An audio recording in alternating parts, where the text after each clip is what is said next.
Hello வணக்கம். Welcome to நெல்லை ஆச்சி சமையல். இன்றைக்கி நம்ம சேனலில் பார்க்க போகிறது வந்து பால் கஞ்சி. பால் கஞ்சி வந்து ரொம்ப நல்லா இருக்குது, உடம்புக்கு ரொம்ப நல்லாயிருக்கும். இது வந்து எங்கள் ஊர் சைடு திருநெல்வேலி சைட்லலாம் வந்து இதை வந்து ஞாயிற்றுக்கிழமை தோறும் எல்லார் வீட்லேயும் இந்த கஞ்சி போட்டு குடிப்பாங்க, வாரம் ஒரு தடவை. ஏன்னா அன்றைக்கி தான் ஸ்கூல் லீவு, ஆஃபீஸ் லீவுன்னா அன்றைக்கி எப்படி இந்த கஞ்சி இருக்கும் போட்டு குடிப்பாங்க. அதில் வந்து பூண்டு, வெந்தயம், ஜீரகம் எல்லாம் போட்டு பால் நிறைய விட்டு குடிக்கிறதுனால அது வந்து வாய் புண்ணு, வயிறு புண்ணு இருந்தால் கூட அது நல்லா கேட்கும். மேலும் இந்த காய்ச்சல், சளி இருக்கிறவங்களுக்கு வந்து அந்த வாய்க்கு எதுவுமே நல்லா இருக்காது.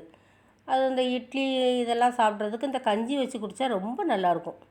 இந்த கஞ்சி சில பேர் துவையல் அரைச்சி சாப்பிடுவாங்க, சில பேர் வெல்லம் தொட்டு சாப்பிடுவாங்க. இந்த கஞ்சி வச்சு குடித்தா ரொம்ப நல்லாயிருக்கும். நீங்களும் இந்த கஞ்சியை வச்சு குடிங்க.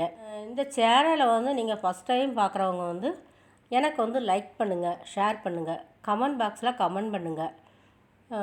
வாங்க ரெசிபிக்குள்ளே போகலாம். சப்ஸ்கிரைப் பண்ணுங்கள்.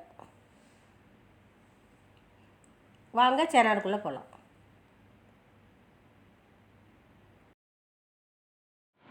இப்போ வந்து நம்ம பால் கஞ்சி பண்ண போகிறோம். அதுக்கு தேவையான பொருட்கள் என்னென்னங்கிறத பார்த்துருவோம். ஒரு கப்பு வந்து நான் புழுங்கல் அரிசி, பொன்னி அரிசி, சாப்பாட்டு அரிசி எடுத்து வச்சுருக்கேன். அதுக்கு போடுறது பூண்டு, ஜீரகம், வெந்தயம். இது வந்து 2 டம்ளர் நான் பால் எடுத்து வச்சுருக்கேன். தண்ணி ஊற்றினாலும் ஊற்றிக்கலாம், 1/2 டம்ளர் தண்ணினாலும் ஊற்றிக்கலாம். இது தண்ணியாக வேணால் தண்ணியாக எடுத்துக்கலாம், ஸ்பூன் போட்டு சாப்பிட்னா கட்டியாகவும் எடுத்துக்கலாம். இதுக்கு தேவையான பொருள் இவ்வளோதான். நம்ம இப்போ பண்ணுறதா பார்ப்போம். இப்போ பாருங்க, நம்ம அரிசியை களைஞ்சிட்டு வருவோம். இப்போ வந்து நம்ம அரிசியை களைஞ்சிட்டு வந்துட்டு பார்ப்போம். இப்போ வந்து நம்ம அரிசியை களைஞ்சிட்டு வந்துட்டேன். அரிசியை களைஞ்சிட்டு வந்துட்டு பாருங்க, 1 கப் அரிசி எடுத்துருக்கேன்னா அதுக்கு 2 கப்பு தண்ணி ஊற்றிட்டேன். 1 கப்பு அரிசிக்கு 2 கப்பு தண்ணி. ஆனால் நல்லா குழைவாக வேகணும். இதை ஊற்றிட்டேன்.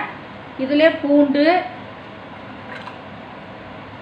வெந்தயம், ஜீரகம் எல்லாம் இதிலே போட்டுடலாம். போட்டுட்டு நல்லா கலந்து விட்டுட்டு இதை நம்ம குக்கரில் வைக்க போகிறோம். இப்போ 2 கப் தண்ணி ஊற்றிட்டோன்னா பூண்டு, ஜீரகம், வெந்தயம் எல்லாம் போட்டாச்சு.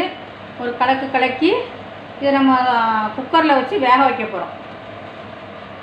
நல்லா 4-5 விசில் வரணும், நல்லா குழையணும்.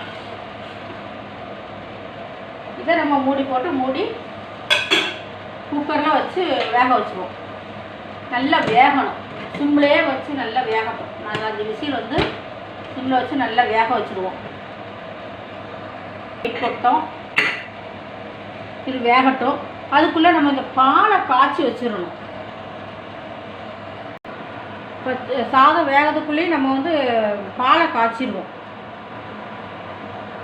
பால் வந்து நல்லா பொங்கி வரணும், அது மீது நல்லா காய்ச்சி ஆற வச்சுட்டு தான் நம்ம கஞ்சியில் விடணும். இப்போ பாருங்கள், நல்லா வெந்து வந்துருச்சு பாருங்கள்.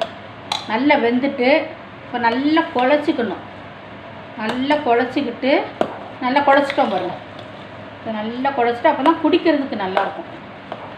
இதை நல்லா அப்படி குழச்சிட்டு இதெல்லாம் கொஞ்சம் கொஞ்சமாக நம்ம பாலை விட்டு கிண்ட போகிறோம்.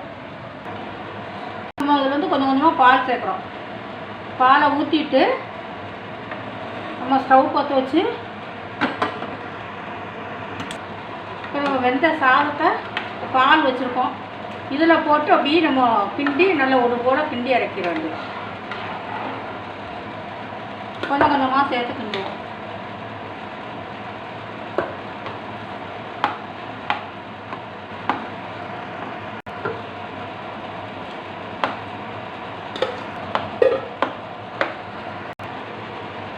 இந்த பாலை விட்டுறலாம்.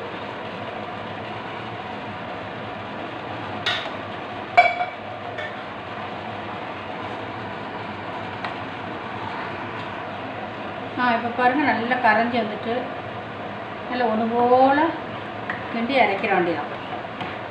நம்ம பால் நமக்கு தேவைன்னா இன்னும் கொஞ்சம் ஊற்றிக்கலாம், இல்லை நம்ம கொழுப்பாக அப்படி குடிக்கனாலும் குடிச்சிக்கலாம். இது நல்லா பூண்டெல்லாம் போட்டிருக்கனால நல்லா வாசமாக இருக்கும், குடிக்கிறதுக்கு நல்லாயிருக்கும். நம்ம ஏற்கனவே காய்ச்சின பால் தான் விட்டுருக்கோம், அதனால் அது கரெக்டாகவே இருக்கும். இப்போ பாருங்கள், ஹெல்த்தியான பால் கஞ்சி ரெடி ஆகிட்டு. இப்போ வந்து நம்ம இந்த கிளாஸில் ஊற்றுறோம். இப்போ பாருங்கள், இது நல்ல வாசமாக நல்லாயிருக்கும். பூண்டு ஜீரகம்லாம் போட்டிருக்கனா நல்ல வாசமாக குடிக்க நல்லாயிருக்கும். நீங்களும் இதை ட்ரை பண்ணி பாருங்கள், நல்லாயிருக்கும் குடிக்கிறதுக்கு.